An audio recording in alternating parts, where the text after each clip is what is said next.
I thought the easiest one was going to be Ukraine and Russia. But the problem is really Vladimir Putin. You talked to him in Alaska. Yeah, I did. He has picked up the pace of the bombing. Look, there's tremendous hatred between him and Zelensky. Tremendous. It's, I've seen it before. But Zelensky says I'm seen... coming to the table.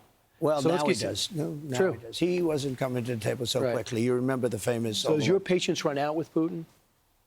Yeah, it's sort of running out and running out fast. But it does take two to tango. It's amazing. When Putin wants to do it, Zelensky didn't.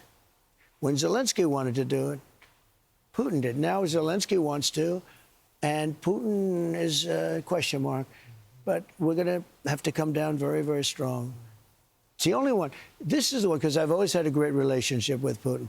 This is the only war that I haven't solved. Now, let's get into Gaza, because that's another one. So those are two that are... Before you move on, can I ask you, complex. what is clamping down on Vladimir Putin? Well, it'll be hitting very hard with sanctions to banks and having to do with oil and tariffs also.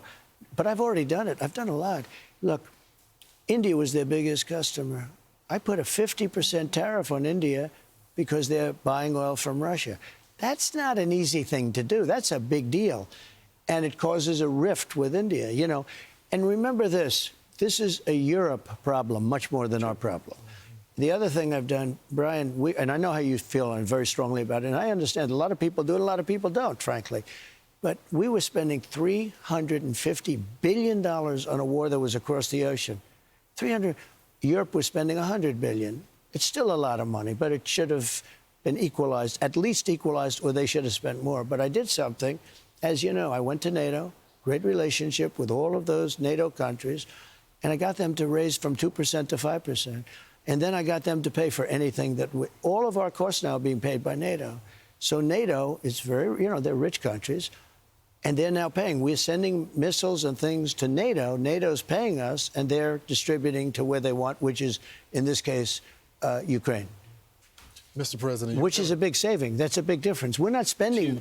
But you know what I want to do? Yeah. I want to stop it for a different reason. Because now, I guess you could say we make money. I don't want to make money, but we're making money because...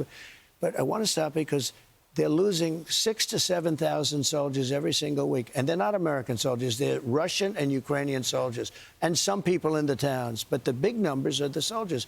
They're losing... Last week, they lost 7,018 soldiers. A little bit more Russia than Ukraine. But they both, you know, they've lost 1.5 million soldiers fighting back and forth. I want to stop it on a human basis. You know, their souls, they're Russian souls, they're Ukraine. They're not American. Yeah. But I just feel I have an obligation to do it.